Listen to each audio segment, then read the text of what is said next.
ஹாய்ங்க. இந்த வீக்கான ஸ்நாக் பண்ணலாங்களா? அதுக்காக நான் ஃபர்ஸ்ட்டு பண்ணது பார்த்தீங்க அப்படின்னா, ஆப்பிள், பீட்ரூட் யூஸ் பண்ணி ஒரு ஃப்ரூட் ஜாமுங்க. இந்த ஃப்ரூட் ஜாம் எப்படி பண்ணுறது அப்படின்னு சொல்லி நான் ஆல்ரெடி ஒரு ஷார்ட்ஸில போட்டிருந்தேங்க. அதுக்கான லிங்க்கும் நான் குடுக்குறேன். கண்டிப்பா நீங்க வீட்ல ட்ரை பண்ணி பாருங்க. நம்ம கடையிலவே வந்து ஜாமே வாங்க வேண்டியது இல்லைங்க. அதில கூட ப்ரிசர்வேட்டிவ்ஸ் இருக்கும். இது கொஞ்சம் எந்த ஒரு பயமும் இல்லாம கிட்ஸுக்கு நம்ம குடுக்கலாம். செய்யறது ரொம்ப ஈஸி. கடையில வாங்குற மாரியே இருக்குங்க. அடுத்து நான் எப்போ ஸ்நாக் பண்ணாலும் சரிங்க, பொரி உருண்டை வந்து நான் மிஸ் பண்ணவே மாட்டேன். ஏன்னா, எங்க வீட்டு பாப்புக்கு வந்து பொரி உருண்டை அப்டின்னா ரொம்ப பிடிக்கும். அதனால நான் வந்து எப்போ ஸ்நாக்ஸ் பண்ணாலும் அவங்களுக்காக வந்து இது வந்து கண்டிப்பா பண்ணி குடுத்துருவேன். பொரி உருண்டைக்கு பார்த்தீங்க அப்டின்னா, பாகுபதம் தான் ரொம்ப முக்கியங்க. அதுக்காக பார்த்தீங்க அப்டின்னா, வெல்லம் வந்து நல்லா கொதிச்சுட்டு இருக்கும்போதே பக்கத்தில தண்ணி வச்சு செக் பண்ணோம் அப்டின்னா, அ அப்படியே நம்ம ஒரு ட்ராப் அதில விட்டோம் அப்படின்னா, நல்லா உருண்டு வரும். அதுக்கு அடுத்த ஸ்டேஜ் வரணுங்க. அதாவது நம்ம நல்லா உருட்டி, நல்லா இழுத்து பார்த்தோம் அப்படின்னா, நல்லா இழுக்க வரும்.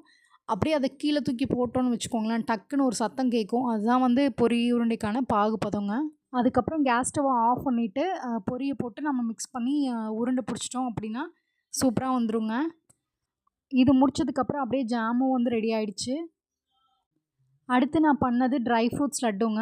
இதுக்கு பார்த்தீங்க அப்படின்னா, கேஷ்யூ, பிஸ்தா, அப்புறம் வந்து பாதாம் எடுத்துக்கிட்டேன் ஈக்குவல் ரேஷியோல. இத வந்து நான் இந்த தடவ வந்து மிக்ஸில லைட்டா கொர கொரப்பா அரைச்சு எடுத்துட்டேங்க.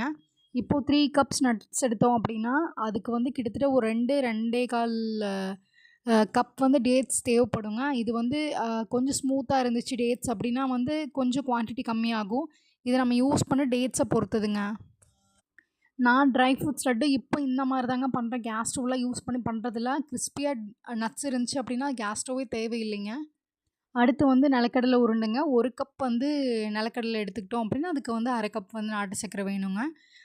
நல்லா தோல் நீக்கினதுக்கப்புறமா நிலக்கடலைய வந்து மிக்ஸியில கொர கொரப்பா அரைச்சு ஃபர்ஸ்ட்டு எடுத்துக்கிட்டதுக்கப்புறமா, நெக்ஸ்ட்டு வந்து நாட்டு சர்க்கரையும் போட்டு ஒரு சுத்து சுத்தி எடுத்துட்டோம் அப்படின்னா, அது வந்து ஈஸியா ரெடி ஆயிடும். அதுக்கப்புறம் நல்லா கையில பெனஞ்சு, அதுக்கப்புறம் உருண்டை புடிச்சோம் அப்படின்னா, சூப்பரா இருக்குங்க.